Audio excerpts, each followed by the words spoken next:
안녕하세요. 혹시 그거 아세요? 뚜껑 닫힌 병 속에 든 물 말이에요. 겉보기에는 그냥 고요해 보이잖아요. 네, 그렇죠. 근데 사실 그 안에서는 물 분자가 끊임없이 증발했다가 다시 또 응축하면서 계속 균형을 이루고 있대요. 참 흥미롭죠? 네, 보이지 않는 움직임이죠. 바로 이 보이지 않는 역동성, 이게 오늘 저희가 함께 파고 들어볼 주제의 핵심입니다. 보내주신 자료들을 보니까 오늘은 과학, 특히 화학에서 쓰는 동적 평형이란 개념을 가져와서요. 이걸 우리 삶의 중요한 부분들, 그러니까 건강, 행복, 그리고 성공에 한번 적용해 보려고 합니다. 네, 맞아요. 단순히 과학 원리만 설명하는 게 아니라요. 이 끊임없이 움직이면서도 균형을 잡는다는 개념이 여러분의 삶을 좀 더 깊이 이해하고 또 실제로 그 균형점을 어떻게 잘 관리할 수 있을지 그 실질적인 힌트를 찾아보는 시간이 될 겁니다. 좋습니다. 그럼 일단 과학에서 말하는 동적 평형, 이게 정확히 뭔가요? 아, 네. 그러니까 예를 들어 A가 B로 변하고 동시에 B가 다시 A로 변하는 이런 가역 반응이라는 게 있거든요. 네네.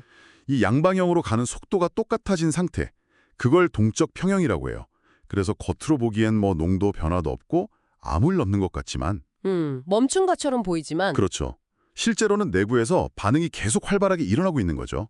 이게 바로 모든 움직임이 그냥 딱 멈춰버린 정적 평형하고는 완전히 다른 점입니다. 그 보이지 않는 움직임이 핵심이군요. 네, 바로 그겁니다.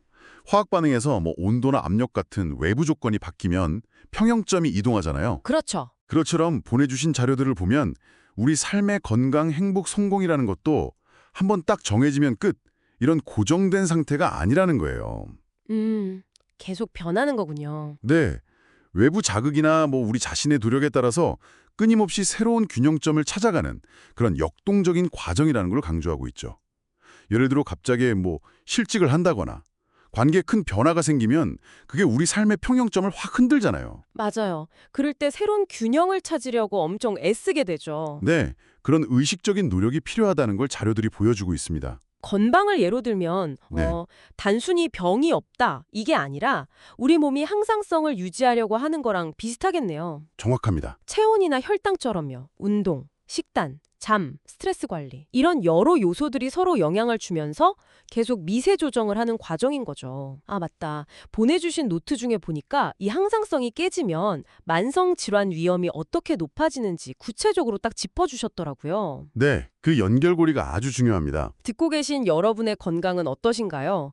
지금 그 닫힌 병 속 물처럼 안정된 평형 상태이신가요? 아니면 외부 요인 때문에 수위가 계속 오르락내리락하는 그런 열린 시스템에 더 가까우신가요? 그리고 이런 끊임없는 조절의 원리는 우리 감정 상태, 그러니까 행복에도 똑같이 적용돼요.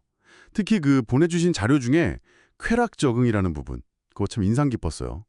쾌락 적응이요? 어떤 내용이었죠? 네, 이게 뭐냐면 어떤 좋은 일이 생겨도 그 기쁨이 영원하지 않고 또 반대로 힘든 일이 있어도 그 고통에 계속 빠져 있지만은 않는다는 거예요. 한 연구 결과를 보니까 이 적응이라는 게 긍정적인 경험뿐 아니라 부정적인 경험에서도 비슷하게 작용해서요. 우리가 생각보다 큰 역경 속에서도 꽤 빨리 새로운 정서적 평형점을 찾는다는 겁니다. 놀라운 회복력이죠. 그럼 그 말씀하신 정서적 기준점 셋포인트라는 것도 노력하면 조절이 가능하다는 연구 결과는 참 희망적인데요. 근데 또 다른 자료에서는 유전적인 영향이 생각보다 꽤 크다고 하던데요. 네, 맞아요. 그런 지적도 있었죠. 이 두 관점 사이에서 우리가 현실적으로 기대할 수 있는 변화의 폭은 어느 정도일까요? 전문가님 경험은 어느 쪽에 더 가까우신 것 같으세요? 아, 그거 아주 중요한 질문이십니다. 자료들을 이렇게 종합적으로 보면요. 유전적인 기준점이 아예 없다고는 할 수 없지만 우리가 의식적으로 노력하고 또 환경을 바꾸면 그 기준점 주변에서 움직이는 범위는 분명히 넓힐 수 있다. 이쪽으로 좀 더 무게가 실리는 것 같아요. 완전히 다른 사람으로 변신? 이게 아니라 그렇죠. 완벽한 변신이라기보다는 주어진 조건 안에서 나에게 맞는 최적의 균형점을 찾아가는 과정. 이렇게 보는 게 더 맞을 것 같습니다. 성공에 대한 관점도 참 흥미로웠어요. 목표 달성 자체가 끝이 아니라 목표를 향해 나아가는 그 자기조절, 셀프 레귤레이션 과정 자체가 성공이다. 이 부분 읽으면서 저는 딱 그게 떠올랐어요. 자동차 운전할 때 엑셀이랑 브레이크를 상황에 맞게 계속 조절하면서 최적의 속도를 유지하려고 하잖아요. 네네, 그렇죠. 그런 느낌. 추진력과 절제 사이에서 섬세하게 균형을 잡는 거요. 맞습니다. 그리고 여러 자료에서 공통적으로 지적하는 게 그 균형을 잘 유지하려면 주기적인 재조정이 꼭 필요하다는 거예요. 재조정이요? 네.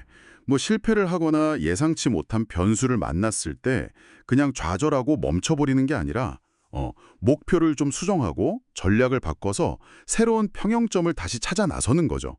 그런 유연함이 핵심이라는 겁니다. 그렇군요. 이 변화무쌍한 삶 속에서 건강, 행복, 성공의 동적 평형을 그럼 어떻게 하면 더 잘 유지하고 관리할 수 있을까요? 그 전략들이 궁금해지네요. 네. 그 부분도 자료들에 잘 나와 있었습니다. 몇 가지 핵심 전력을 꼽아볼 수 있는데요. 첫째는 정기적인 자기 점검이에요. 자기 점검. 네. 마치 자동차 계기판 보듯이 내 몸 상태나 감정, 또 목표가 지금 어디까지 왔나 이런 걸 꾸준히 체크하고 필요하면 조정을 하는 거죠. 중요하겠네요. 그리고 둘째는 작고 꾸준한 습관의 힘을 믿는 겁니다. 뭐 거창하게 바꾸려고 하기보다는 매일 한 10분 스트레칭을 한다거나 아니면 짧게라도 감사일기를 쓰는 것처럼 부담 없이 계속할 수 있는 행동들 있잖아요. 네네. 이런 게 장기적으로 평형을 유지하는 데는 훨씬 효과적이라는 분석이 있더라고요. 그리고 셋째는 유연한 대응력, 이걸 다른 말로 회복 탄력성이라고도 하죠. 계획대로 안 됐을 때 실패했어. 이게 아니라 상황에 맞춰서 경로를 수정하고 다시 나아갈 수 있는 힘, 이게 중요하고요. 네. 마지막으로는 내면과의 연결을 강조해요. 내 감정이 어떤지, 내가 중요하게 생각하는 가치는 뭔지, 내 삶의 목적은 뭘까, 이런 걸 좀 명확히 알고 또 소중한 관계들을 잘 가꾸면서 내 에너지 흐름을 관리하는 거, 이게 중요하다는 내용이 여러 자료에서 반복적으로 나오더라고요. 성격 유형이나 처한 환경에 따라서 되게 다를 수 있다 이렇게 경고하기도 하던데요. 네. 아주 좋은 지적이십니다. 이런 개인차는 어떻게 고려해야 할까요? 그래서 더 중요한 게 바로 아까 말씀드린 자기 점검 그리고 내면과의 연결인 것 같아요.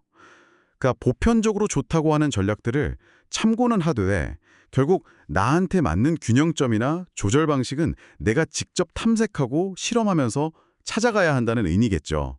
나만의 사용 설명서를 만들어가는 과정이군요. 네, 그렇습니다. 일종의 그런 과정이라고 볼 수 있겠습니다. 결국 오늘 저희가 함께 살펴본 자료들은요. 건강, 행복, 성공이라는 게 한번 도달하면 영원히 그냥 거기에 머무는 그런 목적지가 아니라는 걸 보여주네요. 그렇죠. 끊임없이 관심을 기울이고 또 에너지를 투입하면서 계속 관리해야 하는 동적 평형 상태라는 거죠. 멈추면 오히려 균형이 깨지는, 뭐랄까, 살아 숨쉬는 과정 그 자체인 셈이네요. 네, 맞습니다. 여러분의 삶이라는 그 복잡하고도 아름다운 시스템 안에서 건강, 행복, 성공은 서로 계속 영향을 주고받으면서 함께 움직이고 있을 겁니다. 네. 그렇다면 이 시스템 전체에 좀 긍정적인 연쇄 반응, 좋은 파동을 일으킬 수 있는 거. 이번 주 당장 한번 시도해 볼 수 있는 단 하나의 작고 꾸준한 행동은 무엇일지 한번 떠올려 보시면 어떨까요? 좋은 질문인데요. 네, 그것이 여러분의 동적 평형점을 조금 더 나은 방향으로 움직이게 하는 작지만 아주 의미 있는 첫걸음이 될 수도 있을 겁니다.